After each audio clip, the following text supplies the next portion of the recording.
আল্লাহ পাক রব্বুল আলামিন বহু জায়গায় আমার রসুল পাক সাল্লাল্লাহু তাআলা আলাইহি সাল্লামের আদর্শ মেনে আর আপনার তৌফিক এনায়েত করেছেন। সকলে বলুন আমিন। আব্বাজি আমার, যেমন আল্লাহ পাক রব্বুল আলামিন পবিত্র কোরআনে বলছেন যে তোমরা কি করো, নবী মুস্তাফার হুকুমকে ফলো করো। আল্লাহ কোরআনে বলেছেন আতিউল্লাহ ওয়া আতিউর রাসূল। সেই মুহাম্মদ সম্পর্কে আমি আপনাকে শোনাবো, যে মুহাম্মদ মুস্তাফা সাল্লাল্লাহু তাআলা আলাইহি সাল্লাম সম্পর্কে আল্লাহ কোরআনে বলেছেন আতিউল্লাহ ওয়া আতিউর রাসূল, তোমরা হুকুম মানো আল্লাহ এবং আল্লাহ রসুলের। আল্লাহ কোরআনের মধ্যে বলেছেন লাকাদ কানা লাকুম ফি রাসূলিল্লাহি উসওয়াতুন হাসানা। এ জগৎবাসী, তোমরা নবী দো জাহান সাল্লাল্লাহু তাআলা আলাইহি সাল্লামের জীবনকে ফলো করো, নবী মুস্তাফার ক্যারেক্টারকে তোমরা ফলো করো। তোমরা যদি নিজের জীবনকে সাকসেস করতে চাও তাহলে ওই নবী মুস্তাফার পথে তোমরা চালিত হও। যদি নবী মুস্তাফার পথে যদি তোমরা চালিত না হও তাহলে তোমাদের জীবনটা আপনার শেষ হয়ে যাবে। আব্বাজি আমার, বন্ধুগণ আমার, সেই নবী মুস্তাফা সাল্লাল্লাহু তাআলা আলাইহি ওয়াসাল্লাম এ আঙ্গুলের ইশারাতে আকাশের চন্দ্রকে যে দুই খণ্ডিত করেছিলেন, এই কথা আল্লাহ কোরআনে বলেছেন ইকতারাবাতিস সাআত ওয়ান শাক্কাল কামার, যে কিয়ামত নিকটবর্তী এবং আকাশের চন্দ্র ফেটে গেল। আব্বাজি আমার, আজকে আমি আপনাকে প্রমাণ করব যে শুধু আকাশের চন্দ্র নয়, আকাশের চন্দ্র, সূর্য, গ্রহ, নক্ষত্র সব কিছু নবী মুস্তাফার কথা শুনেছে, নবী মুস্তাফাকে চিনেছে। আজকে আমি আপনাকে এটাও প্রমাণ করে দেব, এই নবী মুস্তাফার কথা যে কোরআনে এসেছে যে নবী মুস্তাফার আঙ্গুলের ইশারায় আসমানের চাঁদটা দুই খণ্ডিত হয়ে গেছে, এটা হাদিসে প্রমাণ, এটা কোরআনে প্রমাণ। এ বেরাদাত ইসলাম, শুধু তাই নয়, আচার্য ধর্মের প্রণেতা লালা হংসরাজ তিনিও প্রমাণ করেছেন যে আপনার ভোজরাজ বলে এক ব্যক্তি ছিল, সেই নবী মুস্তাফার এই আপনার মুআজিজাকে দেখে বেরাদাত ইসলাম কলমা পড়েছে, মুসলমান হয়ে গেছে। জোরে বলুন ইনশাআল্লাহ আমি প্রমাণ করব। তাহলে ইনশাআল্লাহ আপনাদেরকে একটু ধৈর্য ধারণ করে বসতে হবে। আসুন বেরাদাত ইসলাম, সময়কে নষ্ট না করে আমি আপনাকে হাদিসের দিকে নিয়ে যাই। এই হাদিসখানা লিপিবদ্ধ আপনার মিশকাত শরীফ পৃষ্ঠা নম্বর 524 মধ্যে লেখা আছে। জোরে বলুন কততে বাবা? মিশকাত শরীফ পৃষ্ঠা নম্বর 524 এর মধ্যে আপনার হাদিসখানা লিপিবদ্ধ। হাদিসের ভাষা হলো এই যে আনাসির قال إن أهل مكة سألوا رسول الله صلى الله تعالى عليه وسلم أن يريهم آية فأراهم القمر سكتين حتى رأى هراء بينهما। হযরত আনাস রাদিয়াল্লাহু তাআলা আনহু তিনি বর্ণনা করেন, বাবা মক্কার কিছু লোকেরা আল্লাহর নবী সাল্লাল্লাহু তাআলা আলাইহি ওয়াসাল্লামকে জিজ্ঞাসা করলেন, ইয়া রাসূলুল্লাহ, ইয়া হাবিবাল্লাহ, নবী গো, আপনি যদি আল্লাহর নবী হন, আপনি যদি আল্লাহর প্রেরিত রাসূল হন, ইয়া রাসূলুল্লাহ, আপনি আকাশের চন্দ্রটাকে দুই খণ্ডিত করে দেখান। আল্লাহর নবী সাল্লাল্লাহু তাআলা আলাইহি ওয়াসাল্লাম আকাশের চন্দ্রের দিকে বাবা নিজের আঙ্গুলটাকে দেখেছিলেন, আকাশের চন্দ্র সঙ্গে সঙ্গে আপনার দুই খণ্ডিত হয়ে গেল। জোরে বলুন। আপনার কবি বলছেন, রাবি বলছেন, হযরত আনাস তিনি বর্ণনা করছেন, হাত্তা রাআ হিরা বাইনাহুমা, মক্কার সমস্ত লোকজন দেখলো আকাশের চন্দ্রটা আপনার যখন দুই খণ্ডিত হয়ে গেল, ওই আপনার হীরা পর্বতটা আপনার চাঁদের দুই খণ্ডের মধ্যখানে ছিল। এ বেরাদাত ইসলাম, দ্বিতীয় হাদিস কানা আপনি শুনে নেন। হযরত ইবনে মাসউদ রাদিয়াল্লাহু তাআলা তিনি বর্ণনা করছেন, বাবা আন ইবনে মাসউদিন ক্বালা ইন সাকাল কামারি আলা আদি রাসূলিল্লাহি সাল্লাল্লাহু তাআলা আলাইহি ওয়াসাল্লাম ফিরকাতাইনি ফিরকাতান ফাওকাল জামালি ফিরকাতান দুনাহু, রাওয়াহুল বুখারী। আপনার মিশকাত শরীফ পৃষ্ঠা নম্বর 524 এর মধ্যে লিপিবদ্ধ হাদিস খানা বাবা হযরত ইবনে মাসউদ রাদিয়াল্লাহু তাআলা আনহু তিনি বর্ণনা করছেন, বাবা ওই যখন আপনার আবু জাহাল আমার আকা মুস্তাফা রহমাতুল লিল আলামিনকে যখন বলেছিল, ওগো আবু জেহাল বলতে আসি, এ নবী মুহাম্মদ, তুমি তো নবী বলে দাবি করো, তুমি নিজেকে আল্লাহর নবী বলো। ও মুহাম্মদ ভাতিজা, একটা আজকে তোমাকে আমি কথা বলবো। আল্লাহর নবী বলেছিলেন, চাচা বলুন আপনি আমাকে কি বলতে চান? তখন ওই আবু জাহল বলেছিল, ও ভাতিজা, তুমি যদি আকাশের চন্দ্রটাকে দুই খণ্ডিত করতে পারো, আমি তোমার কলমা লইয়া মুসলমান হব। আমার নবী বলেছিলেন, চাচা গো, আপনি তো মুসলমান হবেন না, এটা আমার জানা আছে গো চাচা, তারপরেও আমি আপনাকে আজকে করে দেখাবো। আব্বাজি আমার, বন্ধুগণ আমার আকা মুস্তাফা রহমাতুল লিল আলামিন নবী আমার ওই আঙ্গুলখানাকে আকাশের চন্দ্রের দিকে করলেন, আকাশের চন্দ্র সঙ্গে সঙ্গে আপনার দুই খণ্ডিত হয়ে গেল। আপনার বলা হয়েছে যে শুধু দুই খণ্ডিত হয়নি, বলে আকাশের চন্দ্রটা কোথায় ছিল? এই হাদিসের মধ্যে লিপিবদ্ধ যে আকাশের চন্দ্রটা ওই আপনার পাহাড়ের এক খণ্ড উপরে ছিল, মানে পাহাড়ের উপরে এক খণ্ড ছিল আর এক খণ্ড পাহাড়ের নিচে ছিল। জোরে বলুন সুবহান। আর ওই ভোজরাজ তিনি এই ঘটনাটাকে নিজের স্বচক্ষে দেখেছিলেন। আব্বাজি আমার আচার্য ধর্মের প্রণেতা লালা হংসরাজ তিনি প্রমাণ করছেন যে ভোজরাজ মুসলমান হলেন কেন, এটা আমি তদন্ত করব। ইসলামের মধ্যে কোন এমন একটা গুণ আছে, ইসলামের মধ্যে কোন এমন মজা আছে, ইসলামের মধ্যে কোন এমন টেস্ট আছে যে আপনার ওই লালা হংসরাজ তিনি বলছেন যে ভোজরাজ মুসলমান হয়ে গেলেন। হয়তো আপনারা একটা প্রবাদ জানেন যে কাহা ভোজরাজ আর কাহা গঙ্গা তেলি, এটা জানেন তো প্রবাদটা? ওই ভোজরাজের কথা বলা হচ্ছে।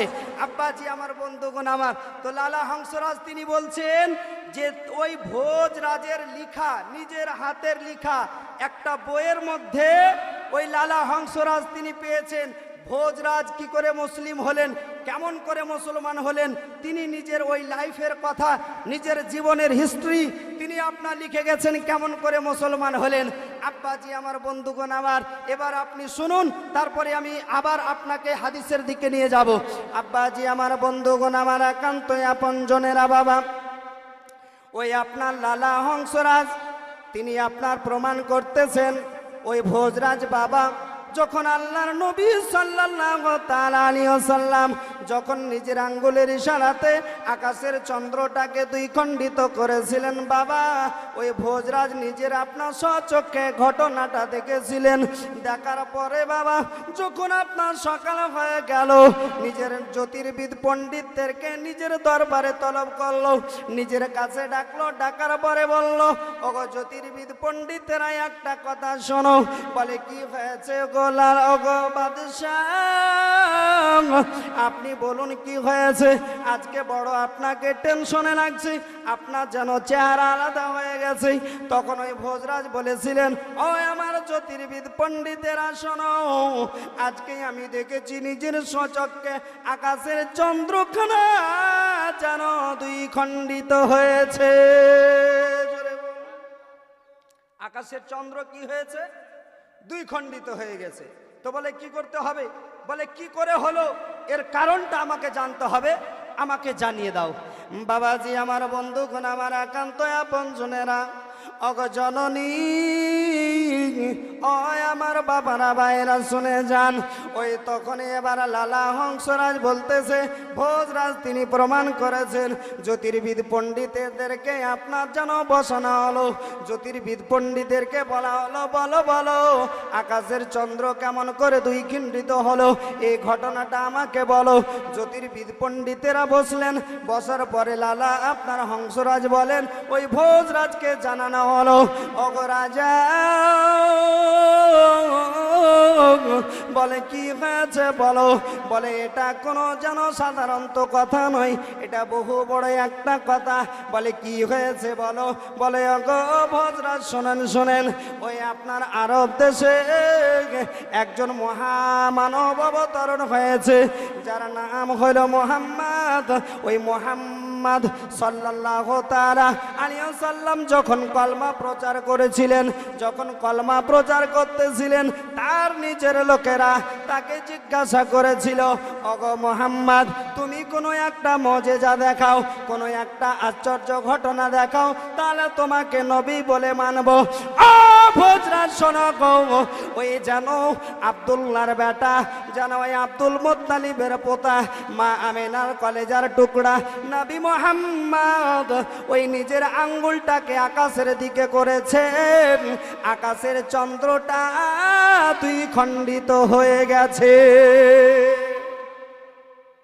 ভোজরাজ বলতেছে, আরে জ্যোতির্বিদ পণ্ডিতেরা, না না না, আমি এরকম করে তোমাদের কথা বিশ্বাস করব না।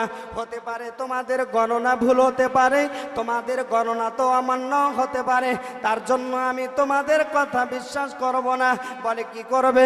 বলে যাও যাও ওই মক্কার সরজমিনে যাও, আরব দেশে চলে যাও, যে জায়গাতে ওই মহামানব অবতরণ হয়েছে, যে জায়গাতে ওই নবী মুহাম্মদ যেন জন্ম নিয়েছেন, ওই জায়গাতে তোমরা চলে যাও। বাবাজি আমার, তখন আপনার ট্রেনের ব্যবস্থা ছিল না, আপনার গাড়ির ব্যবস্থা ছিল না, আপনার এরোপ্লেনের ব্যবস্থা ছিল না, আপনার বাইকের ব্যবস্থা ছিল না, তখন আপনার যাতায়াত হতো আপনার সমুদ্র পথে পানি জাহাজে। বাবা ওই আপনার ভোজরাজের সমস্ত আপনার জ্যোতির্বিদ পণ্ডিতেরা আপনার যেন ওই সমুদ্র পথে জাহাজের উপরে চেপে আপনার আরব দেশে অবতরণ করলেন, আরব দেশে চলে গেলেন। যাওয়ার পরে খোঁজ করতে লাগলেন, কোন এমন মহামানব আকাশের চন্দ্রকে দুই খণ্ডিত করেছে, তার যেন খোঁজ করতে হবে। খোঁজ করতে করতে করতে বাবা খোঁজ পাওয়া গেল, তিনি আর অন্য কেউ না, তিনি আর অন্য কেউ না। যখন এই জ্যোতির্বিদ পণ্ডিতেরা নবী মুহাম্মাদের কাছে পৌঁছে গেলেন, নবী মুহাম্মাদের কাছে গিয়ে দেখলেন যে নবী মুহাম্মাদুর রাসূলুল্লাহ বলতে আছেন, জ্যোতির্বিদ পণ্ডিতেরা ওই যে তোমাদেরকে ভোজরাজ যে কাজের জন্য পাঠিয়েছে, তোমাদেরকে অন্য কোথাও কিছু খোঁজ করতে হবে না, ওই মহামানব হলাম আমি, আমি মুহাম্মাদুর রাসূলুল্লাহ। এই খবরটা যখন জ্যোতির্বিদ পণ্ডিতেরা আমার আকা মুস্তাফা রহমাতুল্লিল আলামিনের কাছ থেকে পেয়ে গেলেন, এই বাবাজি আমার বন্ধুগণ আমার, তিনারা আর দেরি করলেন না, তাড়াতাড়ি করে বাবা ওই জায়গা থেকে ছুটে আসলেন নিজের গন্তব্যস্থলে। আসার পরে যেন ভোজরাজকে বলতেছে, ওগো ভোজরাজ সত্যি ঘটনা আমরা নিজের চোখে দেখেছি যে মহামানব আকাশের চন্দ্রকে দুই খণ্ডিত করেছেন, তিনি জগতের কোনো অন্য কোনো ব্যক্তি না, কোনো সাধারণত ব্যক্তি না, তিনি হলেন নবী মুহাম্মাদুর রাসূলুল্লাহ।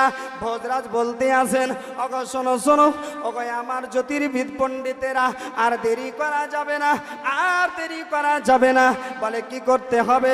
যে বলে যে মহামানব ওই আব্দুল্লাহর বেটা, মা আমিনার নয়নতারা, আব্দুল মুত্তালিবের শ্রেষ্ঠ পোতা নবী মুহাম্মদ, যিনি পৃথিবীর বুক থেকে আকাশের চন্দ্রকে দুই খণ্ডিত করতে পারেন, তিনি কোনো সাধারণ ব্যক্তি নন, তিনি কোনো সাধারণ ব্যক্তি নন। তিনার ধর্ম কোনো দিন মিথ্যা হতে পারে না, তিনার ধর্ম কোনো দিন বানানো হতে পারে না। ওগো জ্যোতির্বিদ পণ্ডিতেরা শোনো, আমি আজকে ভোজরাজ প্রমাণ করে দিলাম, আর আমি নিজের ধর্মে থাকবো না, ওই আমি নবী মুহাম্মাদের কলমা লইয়া মুসলমান হয়ে গেলাম।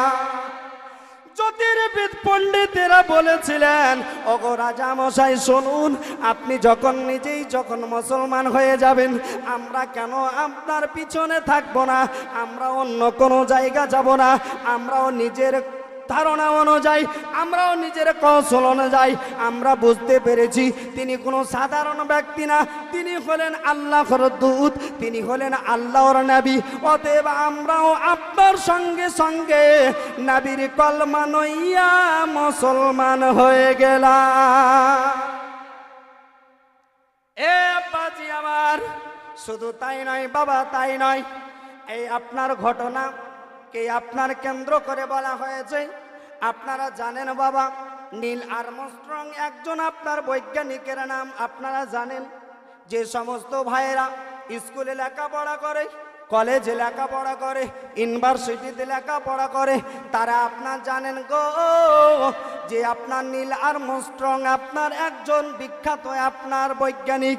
ওই নীল আর্মস্ট্রং যখন আপনার 1969 খ্রিস্টাব্দে আপনার জুলাই মাসের আপনার 20 তারিখে রবিবারের দিন যখন আপনার চাঁদের মাটিতে পা রেখেছিলেন বাবা, ওই নীল আর্মস্ট্রং চাঁদের মাটিতে যাওয়ার পরে ওই চাঁদের মাটিটাকে ঘোরাফেরা করেছিলেন, চাঁদের মাটিটাতে আপনার ঘুরেছিলেন। ঘোরার পরে নীল আর্মস্ট্রং দেখেছিলেন আপনার জানো চাঁদটা তো আপনার সুন্দর, কিন্তু চাঁদের মধ্যখানে, চাঁদের আপনার ঠিক আপনার মধ্যখানে একটা যেন সুন্দর আপনার দাগ দেওয়া আছে। নীল আর্মস্ট্রং তিনি বলছেন যে আমি যখন চাঁদের মাটিতে গেলাম দেখলাম বাবা চাঁদের মাটিতে একটা দাগ দেওয়া আছে চাঁদের মধ্যখানে, এই দিকেও না ওই দিকেও না, একেবারে মধ্যখানে। নীল আর্মস্ট্রং তিনি চিন্তা ভাবনা করলেন যে চাঁদের মধ্যখানে দাগ এলো তো এলো কোথা থেকে। বাবাজি আমার বন্ধুগণ আমার, তখন ওই নীল আর্মস্ট্রং কি করলেন, ওই চাঁদের মাটি থেকে কিছু যোগ সূত্রের কোষ্টি পাথরকে নিয়ে আসলেন। কোথায়? পৃথিবীতে। পৃথিবীতে আনার পরে বহু আপনার দামি দামি আপনার ওই যন্ত্রতে আপনার ওই পাথরগুলোকে দিলেন, যেই আপনার যন্ত্রগুলিতে আপনার সমস্ত কিছু নিরীক্ষা পরীক্ষা করা হতো। বাবাজি আমার বন্ধুগণ আমার, ওই নীল আর্মস্ট্রং ওই চাঁদের আপনার যোগসূত্রের কিছু পাথর আনার পরে ওই আপনার যেন পরীক্ষা করে দেখলেন, পরীক্ষা করা হলো। তখন আপনার পরীক্ষা করার পর নীল আর্মস্ট্রং তিনি বলতেছেন, ও পরীক্ষকেরা যারা তোমরা পরীক্ষা করেছো তোমরা বলো বলো ওই চাঁদের মাটিতে দাগ কেন ছিল, চাঁদের মধ্যখানে কিসের জন্য দাগ দেওয়া ছিল। সমস্ত লোকেরা বলেছিল গো নীল আর্মস্ট্রং শুনেন শুনেন, আপনি হলেন এত বড় একজন বৈজ্ঞানিক, তাহলে এই কথা আপনার দ্বারা বোঝা সম্ভব নয়। আমরা যেটা মেশিন দ্বারা নিরীক্ষা পরীক্ষা করে প্রমাণ পেয়েছি এটা কোনো সাধারণ তো কথা নয়, এটা কোনো সাধারণ মানুষের ব্যাপার নয়। বলে কি হয়েছে সেটা বলো। বলে আজ থেকে 1400 বছর পূর্বে আপনার যেন আব্দুল্লাহর বেটা আমেনার নয়নের তারা, আব্দুল মোত্তালিবের পোতা মা আমেনার নয়নের তারা নবী মুহাম্মদ বলে একজন ব্যক্তি এসেছিলেন। ওই একজন ব্যক্তি আসার পরে দ্বীন ইসলামের বাণীটাকে প্রচার করেছিলেন। কিছু লোক মানতে রাজি হয়নি। তখন ওই আল্লাহর নবী ওই মহামানব আঙ্গুলের ইশারাতে আকাশের চন্দ্রটাকে দুই খণ্ডিত করেছিলেন। ওই আকাশের চন্দ্র দুই খণ্ডিত যে হয়েছিল ওই দাগটা এখন পর্যন্ত চাঁদের মাটিতে আছে। জুড়ে বলা যাবে? এ বেরাদার বাবাজি আমার বন্ধুগণ আমার, বলার উদ্দেশ্য হলো বাবা আকাশের চন্দ্র নাবিকে চিনে, আকাশের সূর্য নাবিকে চিনে, আকাশের তারা নাবিকে চিনে, গাছ গাছড়া নাবিকে চিনে, জঙ্গলার পশু পাখা নাবিকে চিনে, কিন্তু আমরা মানুষ হইয়া নাবি চিনলাম না। আছে না? না মানুষ হয়ে আমরা নবীকে চিনতে পারিনি। আব্বাজি আমার বন্ধুগণ আমার, আপনি বলবেন হুজুর আপনি তো চাঁদের কথাটা বললেন, তো সূর্য কেমন করে নবী মুস্তাফার কথা শুনেছে, একটু আপনি শুনিয়ে দিন। আসুন বাবা আমি আপনাকে হাদিস থেকে প্রমাণ করে দিই। আনা আসমা বিনতে উমাইসিন আন্নাহু রাসূলুল্লাহ সাল্লাল্লাহু তাআলা আলাইহি সাল্লাম কানা ইউহা ইলাইহি ওয়া রাসূ ফি ইজরিআলিন ফালাম ইউসাল্লি হাত্তা গারাবাতি শামস ফাকালা রাসূলুল্লাহ সাল্লাল্লাহু তাআলা আলাইহি সাল্লাম আসসালাইতা ইয়া আলী ফাকালা লা ফাকালা রাসূলুল্লাহ সাল্লাল্লাহু তাআলা আলাইহি সাল্লাম আল্লাহুম্মা ইন্নাহু কানা ফি তাতিকা ওয়া তাতিকা ওয়া তাতি রাসূলিকা ফারদুদ আলাইহি শামস قالت أسماء رأيتها غربت ثم رأيتها طلعت ووقفت على الجبال والأرض। জোরে বলুন। এটা মা শফিউর রিয়াজ মাসাফি নাসিমুর রিয়াজ তৃতীয় খণ্ডের আপনার 10 নম্বর পৃষ্ঠাতে হাদিস খানা লিপিবদ্ধ। আব্বাজি আমার বন্ধুগণ আমার, হযরতে আসমা বিনতে উমাইস রাদিয়াল্লাহু তাআলা আনহা তিনি বর্ণনা করছেন যে হযরতে আলী রাদিয়াল্লাহু তাআলা আনহুর কোল মোবারকে নবী মুস্তাফা আপনার মাথা মোবারক খানা রেখে আরাম করছিলেন। জোরে বলুন। এই হাদিস আপনাদের শোনা আছে, তাহলে আমি আপনাকে দলিল দিয়ে বললাম। আব্বাজি আমার বলে কখন ঘুমিয়ে আরাম করতেছিলেন? তো রাবি বলছেন কানা ইউহা ইলাই, যখন নবী মুস্তাফার উপরে খোদার তরফ থেকে ওহী অবতীর্ণ হচ্ছিল। জোরে বলুন। তো আল্লাহর নবী সাল্লাল্লাহু তাআলা আলাইহি সাল্লামের উপরে ওহী অবতীর্ণ হচ্ছেন, হযরতে আলীর কোলে মাথা রেখে আমার নবী আরাম করতেছেন। আব্বাজি আমার বন্ধুগণ আমার, এহনো অবস্থায় আপনার সূর্য ডুবে গেছে। হযরতে আলীর কিন্তু আসরের নামাজটা কাজা হয়ে গেছে। জোরে বলুন। তো আল্লাহর নবী জিজ্ঞাসা করছেন, ক্বালা রাসূলুল্লাহ সাল্লাল্লাহু তাআলা আলাইহি সাল্লাম আসসাল্লাইতা ইয়া আলী, এ হযরতে আলী রাদিয়াল্লাহু তাআলা আনহু তুমি কি আসরের নামাজ পড়েছো? ক্বালা লা, হযরতে আলী বলছেন হুজুর আমি পড়িনি। ফাকালা রাসূলুল্লাহ সাল্লাল্লাহু তাআলা আলাইহি সাল্লাম আল্লাহুম্মা ইন্নাহু কানা ফি তাআতিকা ওয়া তাআতি রাসূলিকা ফারদুদ আলাইহি শামস। নবী মুস্তাফা সাল্লাল্লাহু তাআলা আলাইহি সাল্লাম আর দেরি করলেন না, হযরতে আলীকে জিজ্ঞাসা করলেন, এ আলী তুমি বলো আসরের নামাজ কাজা হয়ে গেছে, তুমি নামাজটা কাজা পড়বে না আদা পড়বে? হযরতে আলী বলছেন হুজুর আমি নামাজটা আদা পড়তে চাই, আমি কাজা পড়তে চাই না। আল্লাহর নবী বলছেন, এ আলী ঠিক আছে তোমাকে নামাজ আমি আদা পড়াবো। হযরতে আলী বলছেন হুজুর সূর্য তো ডুবে গেছে, হাত্তা গারাবাতি শামস, হুজুর সূর্য তো ডুবে গেছে, তো কেমন করে আপনি আমাকে আসরের নামাজখানা আদা পড়াবেন? নবী বলছেন, এ আলী তোমাকে চিন্তা করতে হবে না, পড়ার কাজ হলো তোমার, পড়ানোর কাজ হলো আমার। জোরে বলুন। বলে কি করে সম্ভব? বলে ওটা তোমাকে চিন্তা করতে হবে না।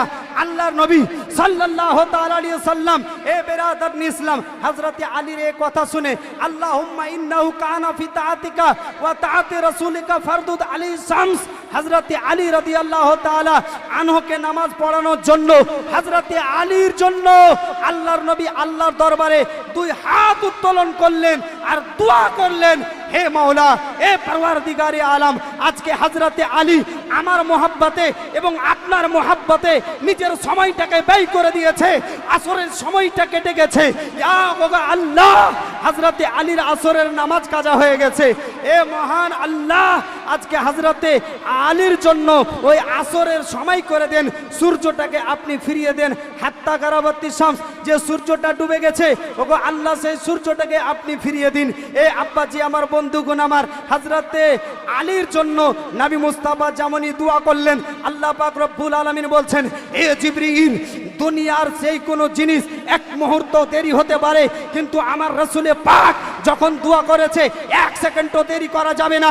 যাও, আমার নবী মুস্তাফা যখন দোয়া করেছে, তো ওই যে সূর্যটা পশ্চিম প্রান্তে যে ডুবে গেছে, পশ্চিম প্রান্তে অস্ত হয়ে গেছে, ওই সূর্যকে কি করো, আবাস করে দাও। এ বেরাদারনি ইসলাম, তাফসীরের মধ্যে আজ পর্যন্ত লিপিবদ্ধ, আল্লাহর নবী ওই সূর্যের দিকে ইশারা করেছিলেন, আর সূর্যখানা আস্তে আস্তে আসরের সময় হয়ে গেছিল। জোরে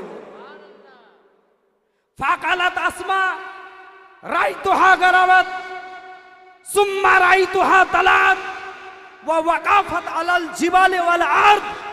হযরতে আসমা রাদিয়াল্লাহ, হযরতে আসমা বিনতে উমাইস তিনি বলছেন যে আমি দেখেছিলাম যে সূর্যখানা ডুবে গেছিল, তারপরে আবার আমি দেখলাম সূর্যখানা আবার ফিরে আসলো। শুধু ফিরে আসলো না এই কথাই নয়, তিনি প্রমাণ করছেন আল্লাহর নবী যখন সূর্যখানাকে ওয়াপাস করলেন, যখন ফিরিয়ে আনলেন, তো সূর্যের আলো জমিন এবং পাহাড়ের উপরে পড়েছিল। জোরে বলুন সুবহান। তাই কবি বলছেন, চাঁদ নবী মুস্তাফার চরণেরই ধুল গো, চাঁদ নবী মুস্তাফার চরণেরই ধুল গো, সূর্য নবী পাকেরই ইশারায় ব্যাকুল গো। কে চাঁদ নবী মুস্তাফার চরণেরই ধুল গো, সূর্য নবী পাকের ইশারায় ব্যাকুল গো, ইশারায় ব্যাকুল গো। নূর নবীর প্রেমে দেখি জামানা দিওয়ানা, নূর নবীর প্রেমে দেখি জামানা দিওয়ানা। পূর্ণ করে দাও আমার মনের বাসনা। জোরে বল। আব্বাজি আমার, বন্ধুগণ আমার, আসুন বাবা মিশকাত শরীফের মধ্যেকার আরো একটা হাদিস আপনাকে শোনাই। আমার নবী মুস্তাফাকে সকল জিনিস চিনল, আকাশের চন্দ্র চিনল, আকাশের সূর্য চিনল। আমার নবীকে আমরা মানুষ হইয়া চিনতে পারলাম না। এ বাবাজি আমার, শুধু শেষ নয়, এটা কথা শেষ নয়। আব্বাজি আমার, বন্ধুগণ আমার, পৃথিবীর বুকে আল্লাহ পাক রব্বুল আলামিন আপনার কোন শব্দ তারাই 18,000 মাখলুকাতকে সৃষ্টি করেছেন। ওই 18,000 মাখলুকাতই আমার রাসূলুল্লাহকে চেনে। জোরে বল। আব্বাজি আমার, আপনি বলবেন বাবা কেমন করে? আসুন বাবা আমার, বন্ধুগণ আমার, মিশকাত শরীফের মধ্যে আপনার একখানা হাদিস লিপিবদ্ধ, এটার পৃষ্ঠা নম্বর 536 মধ্যে লিখা। আব্বাজি আমার, আনজাবির কালা কানান নবী সাল্লাল্লাহু তাআলা আলাইহি সাল্লাম ইজা কাতাবা ইস্তানাদা ইলা জুজিন নাখলাতি মিন সাওয়ারি মসজিদ ফালাম্মা সুনিয়া লাহুল মিম্বার ফাস্তাওয়া আলা সাতিন নাখলাতিল্লাতি কানা ইয়াখতুবু ইনদাহা হাত্তা কাদাত তানশাক্কা ফানাজালান নবী সাল্লাল্লাহু তাআলা আলাইহি ওয়াসাল্লাম আকাযাহা ফাযাম্মাহা ইলাই। জোরে বলুন। হাদিসের মধ্যে আজ পর্যন্ত আপনার লিপিবদ্ধ, কিয়ামতের সকাল পর্যন্ত কেউ এগুলোকে আপনার খণ্ডিত করতে পারবে না। আসুন বাবা, মজার কথা, এ বাবা দুনিয়ার শুধু মানুষ নয়, বেজান পর্যন্ত আমার নবী মুস্তাফার মোহাব্বত জানে। জোরে বলুন। এই আব্বাজি আমার, বন্ধুগণ আমার, এই হাদিসটা যে আমি পড়লাম, এই হাদিসের আপনার অর্থ হচ্ছে যে হযরতে জাবির রাদিয়াল্লাহু তাআলা আনহু তিনি বর্ণনা করছেন, বাবা গো, যে আপনার মসজিদে নববীর মধ্যে যখন আপনার মেম্বার তৈরি করা হয়নি, কি তৈরি করা হয়নি? মেম্বার। আপনার জুমার দিনে ইমাম সাহেব মেম্বারের উপরে দাঁড়িয়ে আপনার খুতবা দেন না? দেন না? দেন। আব্বাজি আমার, একটু লক্ষ্য করে শুনুন, আমি আপনাকে কোনো বানানো গল্প বলি নাই, আমি আপনাকে কোনো আপনার জানো বাল্যপাঠের কথা বলি নাই, আমি আপনাকে হাদিসের কথা বলতেছি। আব্বাজি আমার, বন্ধুগণ আমার, যে আপনার হযরতে জাবির রাদিয়াল্লাহু তাআলা আনহু তিনি বর্ণনা করছেন, এ বাবা গো, যখন আপনার মসজিদে নববীর মধ্যে যখন আপনার মেম্বার তৈরি করা হয়নি, আল্লাহর নবী সাল্লাল্লাহু তাআলা আলাইহি সাল্লাম একটা খেজুর গাছের ডালে হিলানা দিয়ে যেন আপনার খুতবা তেলাওয়াত করতেন। জোরে বল। জি, আজকে তো আমি সব চাইতে নিজেকে ধন্য মনে করি যে আজকে আমার পাশে আমার শিক্ষক হযরত আল্লামা মাওলানা মুফতি জাকির হোসেন মিসবাই সাহেব বসে আছেন। আজকে আমি এটা গর্ব করতে আসি যে অন্যান্য স্টেজে গেলে হয়তো আমাকে ভয়ের আশঙ্কা হয়, কিন্তু আজকে আল্লাহর কসম করে বলছি, আজকে আমি বলছি যে আমাকে কোনো ভয় লাগে না।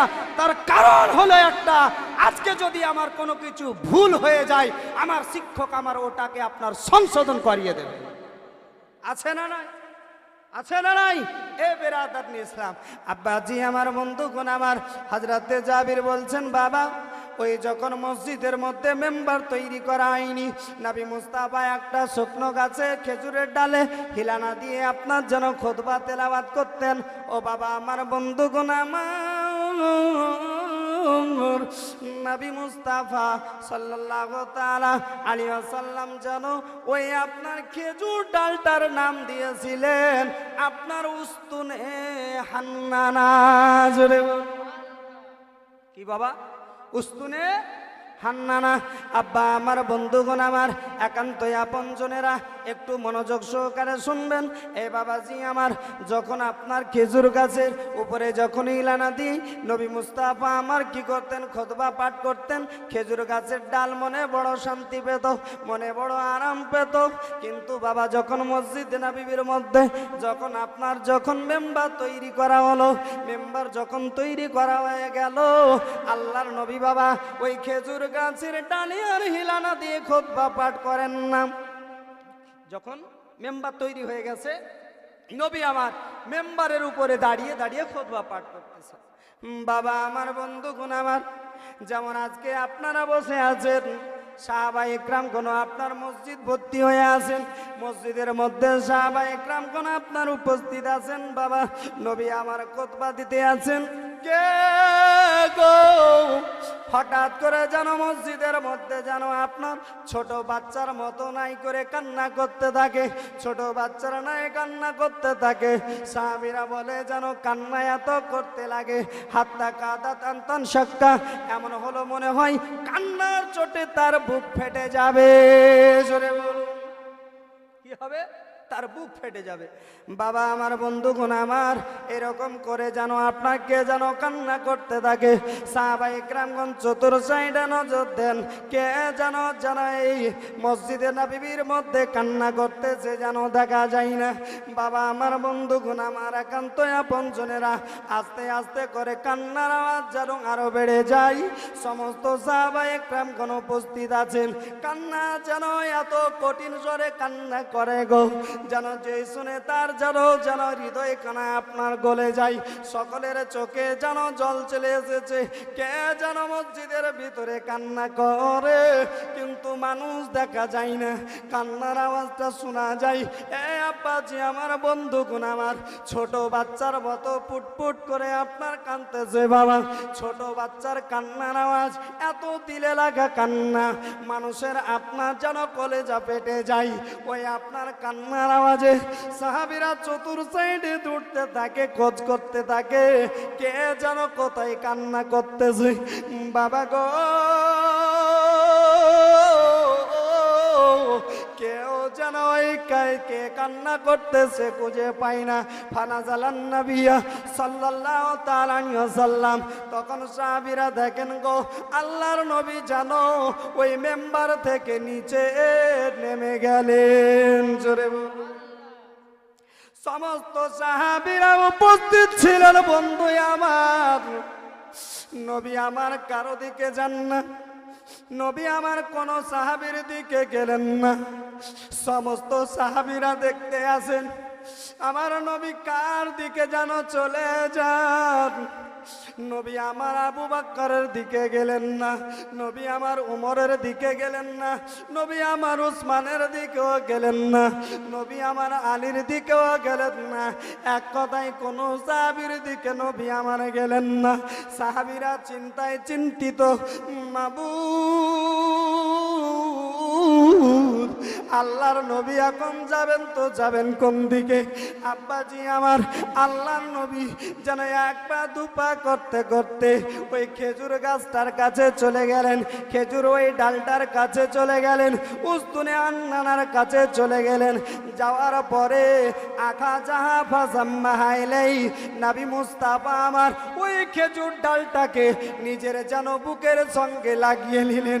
আর যেমনই বুকের সঙ্গে লাগিয়েছে, ওই খেজুর ডালের কান্না এমন বেড়ে গেল, আরো যেন কান্না করতে থাকে, আরো যেন কান্না করতে থাকে।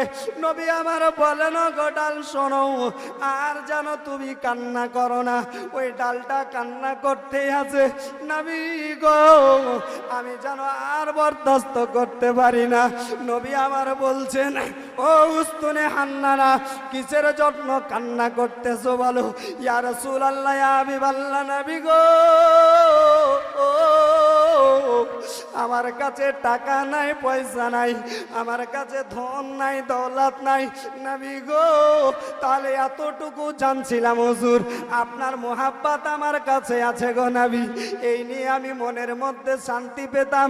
ইয়া রাসূলুল্লাহ, আপনি যখন আমাকে হিলানা দিয়ে খুতবা পাঠ করতেন আমি যেন বড় আরাম পেতাম নবী গো। আমি কোন ভুল করেছি গো নবী, আজকে আপনি আমাকে হিলানা দিয়ে যেন আর খুতবা পাঠ করেন না। ইয়া রাসূলুল্লাহ, আমি এই ব্যথা আর সহ্য করতে পারি না। নবী আমার বলেন, উস্তুনে গান্নানা শোনো, আমি তোমাকে কোনো রাগ করে নাই, তোমার প্রতি আমার মোহাব্বত কমে যায়নি, তোমার সঙ্গে কোনো কথা হয়নি। মসজিদে মেম্বার তৈরি হয়েছে, এই কারণে আমি মেম্বারে দাঁড়িয়ে খুতবা পাঠ করেছি। তুমি চিন্তা করো না ও উস্তুনে আন্নানা, আজকের পর থেকে তুমি আমার মোহাব্বতে কন্দন করেছো। আমি নবী আজকে তোমাকে অফার দিলাম, তুমি যা চাইবে আমি নবী তোমাকে সেটা আতা করে দেব। হে আব্বাজি আমার, যেই নবীর মোহাব্বতে উস্তুনে আন্নানা পর্যন্ত কান্না করে, বাবাজি আমার হাদিস থেকে আরো কথা প্রমাণ করব বাবা। এই বাবাজি আমার ওই নবীর মোহাব্বতে চান্দা কালেকশন আমি আজকে আর করব না। চান্দা অনেক দিয়েছেন বাবা, শুধু আজকে আমি একটা কোনো ভাইকে দেখতে চাই।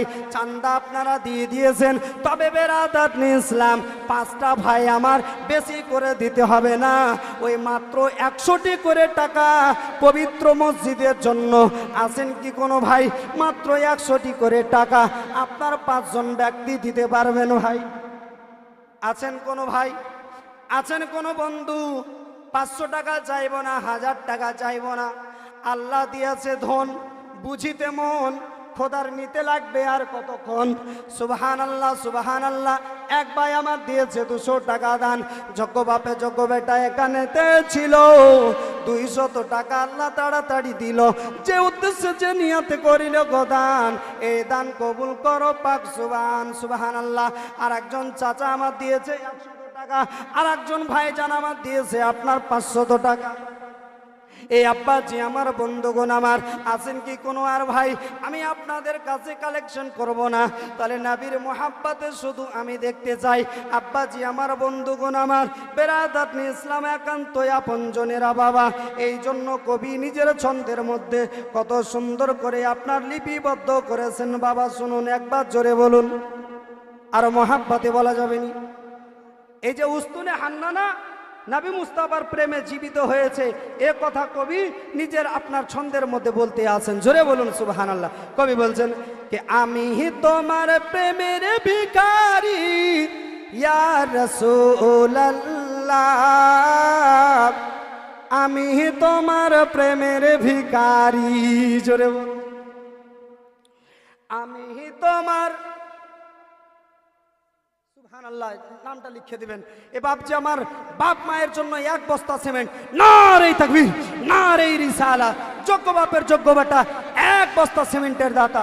এ সুবহানাল্লাহ। এ দেখেন একজন দিয়েছে 500 টাকা, আর এই কাকার হাতে অনেকেই 500 100 করে টাকা পাঠিয়েছে। এ বেরাদাত ইসলাম, এ কবি বলছেন কাতরা কাতরা দারিয়া মিশাওয়া, ফোটাই ফোটাই সমুদ্র তৈরি হতে পারে। আজকে আপনাদের 100 500 টাকা আজকে দেখবেন যে মসজিদের জন্য একটা পাহাড়ের সমতুল্য হতে পারে। জোরে বলুন কে আমি তোমার প্রেমের ভিখারি ইয়া রাসূলুল্লাহ, আমি তোমার প্রেমের ভিখারি ইয়া হাবিবাল্লাহ, ইয়া রাসূলুল্লাহ, আমি তোমার প্রেমের ভিখারি। তোমারি প্রেমের গো নবী নাই যে তুলনা, নাই যে তুলনা গো রাসূল, নাই যে তুলনা। জোরে বলুন, তোমারি প্রেমের গো রাসূল নাই যে তুলনা, নাই যে তুলনা গো রাসূল, নাই যে তুলনা।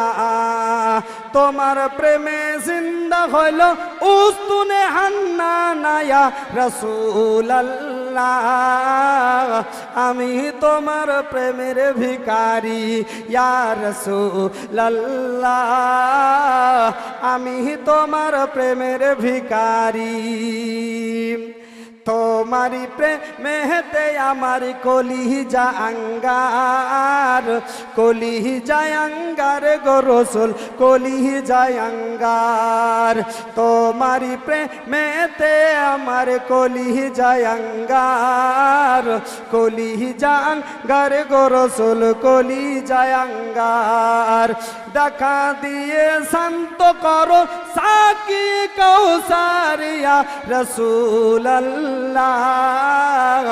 আমি তোমার প্রেমের ভিখারি ইয়া হাবিবাল্লাহ আমি তোমার প্রেমের ভিখারি ইয়া রাসূলুল্লাহ আমি তোমার প্রেমের ভিখারি হিজাব উঠাও দিদার করো শান্ত করো মোরে শান্ত করো মোরে গো রাসূল শান্ত করো মোরে জোরে বলুন আরো জোরে কে পর্দা উঠাও দিদার করো শান্ত করো মোরে শান্ত করো মোরে গো নবী শান্ত করো মোরে পর্দা উঠাও দিদার করো শান্ত করো মোরে শান্ত করো মোরে গো রাসূল শান্ত করো মোরে তোমারি না দেখিলে প্রাণ যে বাঁচে না ইয়া রাসূলুল্লাহ আমি তোমার প্রেমের ভিখারি ইয়া হাবিবাল্লাহ ইয়া রাসূলুল্লাহ আমি তোমার প্রেমের ভিখারি আমি তোমার প্রেমের ভিখারি ইয়া রাসূলুল্লাহ আমি তোমার প্রেমের ভিখারি ইয়া হাবিবাল্লাহ আমি তোমার প্রেমের ভিখারি আল্লাহুম্মা সাল্লি আলা মাওলানা মুহাম্মদ ওয়া আলা আলিহি ওয়া আলা আলিহি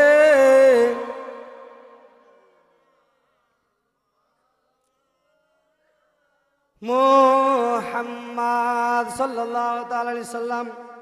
আসুন বাবা আর একটা আপনাকে হাদিস শোনাই, এটা আপনার লেখা আছে বাবা বুখারী শরীফ আপনার প্রথম খণ্ড পৃষ্ঠা নম্বর 505 জোরে বলুন।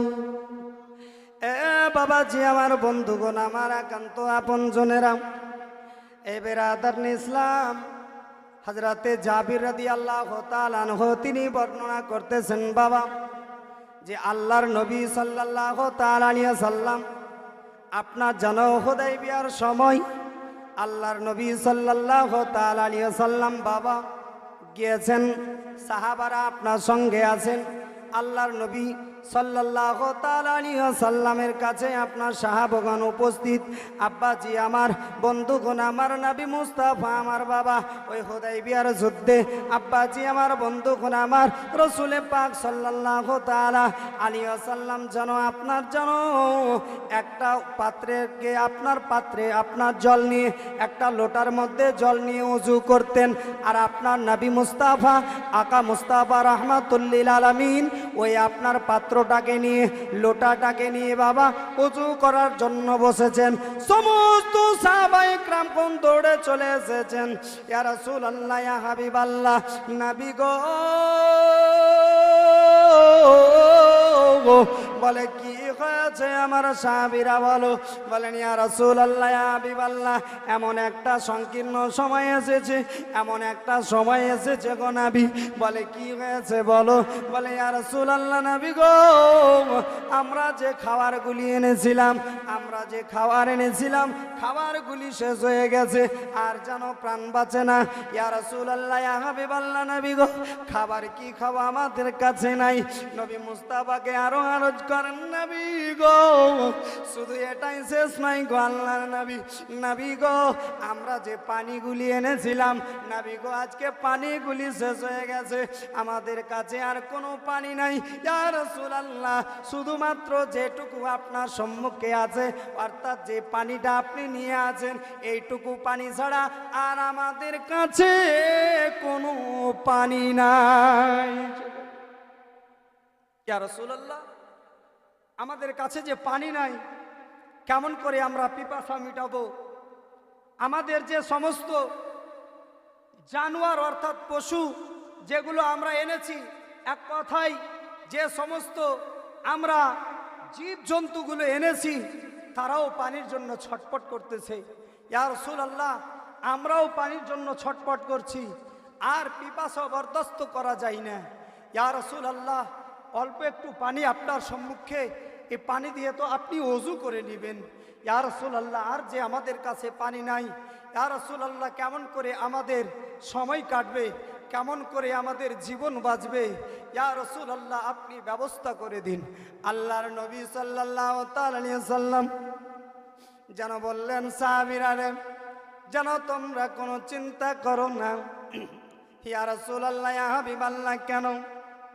আল্লাহর নবী বলেন, এই আমার সাহাবীরা শোনো, যে জায়গাতে আমি নবী আছি, আমি আছি, তোমাদের কোনো চিন্তা করতে হবে না। বলে, ইয়া রাসূলুল্লাহ কি করবেন? আমার নবী বললেন, সাহাবীরা ওই লোটাটা আমাকে দাও, ওই জলটুকু আমাকে দাও, যেই জলটুকু তোমাদের কাছে বাকি রয়েছে, যেই জলটুকু এখন আমরা দেখতে পাচ্ছি। আব্বাজি আমার, সাহাবায়ে কেরামগণ নবী মুস্তাফাকে ওই জলটা যেন আপনার দিয়ে দিলেন। আল্লাহর নবীর কারিশমা, আল্লাহর নবীর মজেজা দেখেন। ও বাবাজি আমার, যে সমস্ত ব্যক্তিরা বলে নবী আমার মতো, নবী আমাদের মতো, আব্বাজি আমার, বন্ধুগণ আমার, আমি বলবো রে ভাই, নবীকে নিজের মতো বলো না, নবীকে নিজের মতো বলো না, নিজেকে নবীকে ভাইয়ের মতো বলো না। নবী হলেন আল্লাহর বান্দা বটে, তবে নবী সাধারণত মানুষের মতো না। জোরে আপনি বলবেন কেন? এই জন্য আপনাকে বলি, হাদিসের মধ্যে প্রমাণ, নবীর আঙ্গুলের ইশারায় আকাশের চন্দ্র দুই খণ্ডিত হলো। হাদিসের মধ্যে প্রমাণ, নবীর আঙ্গুলের ইশারায় সূর্য আপনার ফিরে আসলো। হাদিসের মধ্যে প্রমাণ, নবীর স্পর্শে আপনার উস্তুনে হান্নানা জিন্দা হয়ে কথা বলল। হাদিসের মধ্যে প্রমাণ, শুকনো আপনার বাবুলের গাছ পর্যন্ত নবী মুস্তাফার প্রেমে কথা বলেছে। আব্বাজি আমার, শুধু তাই নয়, এ বাবাজি আমার, হাদিসের মধ্যে প্রমাণ, আপনার যেন শুকনো খেজুর গাছ নবী মুস্তাফার মোহাব্বতের সাক্ষ্য প্রদান করেছে। ওই নবীকে নিজের মতো বলা যাবে না। আরো প্রমাণ নিয়ে যান না রে ভাই। আল্লাহর নবী বলছেন, দাও আমাকে লোটাটা দাও, আমাকে জলটা দাও। জলটা দেওয়া হলো। নবী মুস্তাফা আমার নিজের কুদরতে আপনার এই নিজের হাত মোবারকখানা ওই যেন আপনার লোটার মধ্যে দিয়ে দিলেন। নবী মুস্তাফা আমার হাতখানাকে লোটার মধ্যে থেকে যেমনই বের করেছেন, আর যেমনই বের করেছেন, আল্লাহর কসম, হাদিস শরীফের মধ্যে আজ পর্যন্ত লিপিবদ্ধ, আজ পর্যন্ত বিদ্যমান। সাহাবা ইকরামগণ বলছেন, আমরা কোনো বানানো কথা বলিনি, আমরা কোনো শোনা কথা বলিনি, আমরা নিজের স্বচক্ষে দেখেছি। নবী মুস্তাফা যখন লোটার মধ্যে থেকে হাতখানাকে বের করলেন, আল্লাহর নবীর হাতের প্রত্যেকটা আঙ্গুল দিয়ে যেন আপনার পানির ঝর্ণা বইছিল। জোরে বলা যাবে না? পানির ঝর্ণা বইতেছে বাবা, ওই পানির ঝর্ণা বইতেছে। বলে এত পানি বইল, এত পানি বেরোলো। আব্বাজি আমার, বন্ধুগণ আমার, বেরাদার ইসলাম, হযরতে সালিম রাদিয়াল্লাহু তাআলা আনহু তিনি জিজ্ঞাসা করছেন হযরতে জাবির রাদিয়াল্লাহু তাআলা আনহুকে, ওগো হযরতে জাবির, জাবির, বলো বলো বলো সেই দিন কতটা পানি বের হয়েছিল? হযরতে জাবির বলেছিলেন, ওগো হযরতে সালিম শুনে নাও শুনে নাও, সেই দিন এতটা নবী মুস্তাফার হাত দিয়ে পানি বেরিয়েছিল, সেই দিন যদি 1 লক্ষ যদি মানুষ থাকতো তারপরেও পানি পান করে শেষ করা যেত না। এ হযরতে জাবির, তোমরা সেই দিন ছিলে কতজন উপস্থিত সেটা বলো? হযরতে জাবির বলেছিলেন, ওগো হযরতে সালিম শোনো, সেই দিন আমরা আমার নবী মুস্তাফার আঙ্গুল দিয়ে যখন পানি প্রবাহিত হয়, নবী মুস্তাফার আঙ্গুল দিয়ে যখন পানির ঝর্ণা বের হয়, তখন আমরা 1500 জন সাহাবী নবীর কাছে উপস্থিত ছিলাম। জোরে বল। ওই নবীকে নিজের মতো বলা যাবে? যাবে কি? যাবে না। এ বেরাদাত ইসলাম, যেই নবীর আঙ্গুলের বেরাদাত ইসলাম মাথা দিয়ে পানির ঝর্ণা বইতে পারে, ওই নবী বেরাদাত ইসলাম আমাদের মতো সাধারণ মানুষ কোনো দিন হতে পারে না। আব্বাজি আমার, বন্ধুগণ আমার নবীকে আল্লাহ পাক রব্বুল আলামিন দুনিয়ার বুকে নিজের বান্দা করে প্রেরণ করেছেন, তবে তার সাথে সাথে উত্তম এবং উৎকৃষ্ট বান্দা করে জগতের বুকে প্রেরণ করেছেন। জোরে বলুন সুবহান। একবার মোহাব্বতে দরুদ আল্লাহুম্মা সাল্লি আলা মাওলানা মুহাম্মাদ ওয়া আলা আলিহি ওয়া আলা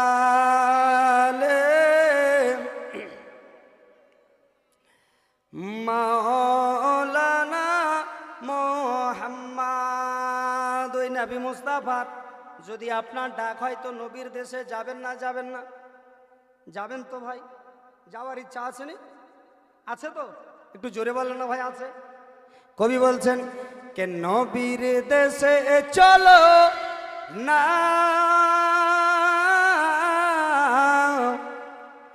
জিয়ারাতে ওই মদিনা, স্বপ্ন যোগে দেখি সোনার মদিনা। জোরে বলা যাবে না? গজলটা বলবো না ছাড়বো? এই গজলটা বলবো, তারপরে ওই 5টা ঘুম যাওয়ার আগে 5টা কথা বলে শেষ করে দিব, কারণ যে রাত্রি অনেক হয়ে গেছে। আব্বাজি আমার, গজলটা বলবো, টাকা আপনারা অনেক দিয়েছেন, 10টা ভাই 10টা করে টাকা দেন তো মসজিদের জন্য। 10টা করে টাকা, বেশি চাইবো না। 10টা করে টাকা 10টা ভাই দেবে ইনশাআল্লাহ। গজলটা বলছি, আর এই ফাঁকে আপনারা টাকাটা আমার হাতে দেন, তারপরে ইনশাআল্লাহ আমি টাকাটা নিয়ে আপনার মসজিদের জন্য রেখে দিয়ে বক্তব্যকে আগে বাড়াবো। কবি বলছে, কে নবীর দেশে চলো না, জিয়ারাতে ওই মদিনা, স্বপ্ন যোগে দেখি সোনার মদিনা, স্বপ্ন যোগে দেখি সোনার মদিনা। জোরে বলুন। কে নবীর দেশে চলো না, জিয়ারাতে ওই মদিনা, স্বপ্ন যোগে দেখি সোনার মদিনা, স্বপ্ন যোগে দেখি সোনার মদিনা। কে আমার নবী নূরের নবী, দো জাহানের বাদশা নবী, আমার নবী নূরের নবী, দো জাহানের বাদশা নবী, সে নবীকে দেখার তরে দিল হলো মোর দিওয়ানা, স্বপ্ন যোগে দেখি সোনার মদিনা, নবীর দেশে চলো না, জিয়ারাতে ওই মদিনা, স্বপ্ন যোগে দেখি সোনার মদিনা, স্বপ্ন যোগে দেখি সোনার মদিনা। গ্রামের লোকে দাওয়াত খাইয়ে বলে ডেকে ডেকে, গ্রামের লোকে দাওয়াত খাইয়ে বলে ডেকে ডেকে, ভুল করেছি মাফ করে দাও যাব সোনার মদিনা, স্বপ্ন যোগে দেখি সোনার মদিনা, স্বপ্ন যোগে দেখি সোনার মদিনা, নবীর দেশে চলো না জিয়ারতে ওই মদিনা, স্বপ্ন যোগে দেখি সোনার মদিনা, স্বপ্ন যোগে দেখি সোনার মদিনা। কে খোদা তোমার কাবা ঘর নিয়মদের মেহমান করে, খোদা তোমার কাবা ঘর নিয়মদের মেহমান করে, কত হাজিরা তওয়াফ করে, কত হাজিরা তওয়াফ করে, মোদের কেন ডাকো না, স্বপ্ন যোগে দেখি সোনার মদিনা, নবীর দেশে চলো না জিয়ারতে ওই মদিনা, স্বপ্ন যোগে দেখি সোনার মদিনা, স্বপ্ন যোগে দেখি সোনার মদিনা। কে টাকা পয়সা নাই যে আমার শখ জেগেছে মদিনা যাওয়ার, টাকা পয়সা নাই যে আমার শখ জেগেছে মদিনা যাওয়ার, এ পরানপুরবাসীর দুয়া কবুল করো গো রব্বানা, স্বপ্ন যোগে দেখি সোনার মদিনা, নবীর দেশে চলো না জিয়ারতে ওই মদিনা, স্বপ্ন যোগে দেখি সোনার মদিনা, স্বপ্ন যোগে দেখি সোনার মদিনা, স্বপ্ন যোগে দেখি সোনার মদিনা। বাবাজি আমার, এবার আপনাকে শোনাই যে রসুলে বলার অনেক কিছু আছে, অনেকগুলো হাদিস বিরাদাত ইসলাম নিয়ে এসেছিলাম আপনাদের সম্মুখে বলার জন্য, কিন্তু সময়ের খুব অভাব, সময়ের তো অভাব নয়, কিন্তু রাত্রি অনেকটা বেজে গেছে, রাত্রি প্রায় এখন বিরাদাত ইসলাম 1:45 পেরিয়ে গেছে, এই জন্য আর আমি বক্তব্যকে বেশি আগে বাড়াবো না। তাহলে 5টা জিনিস যে ঘুমানোর আগে করে ঘুমাতে হবে।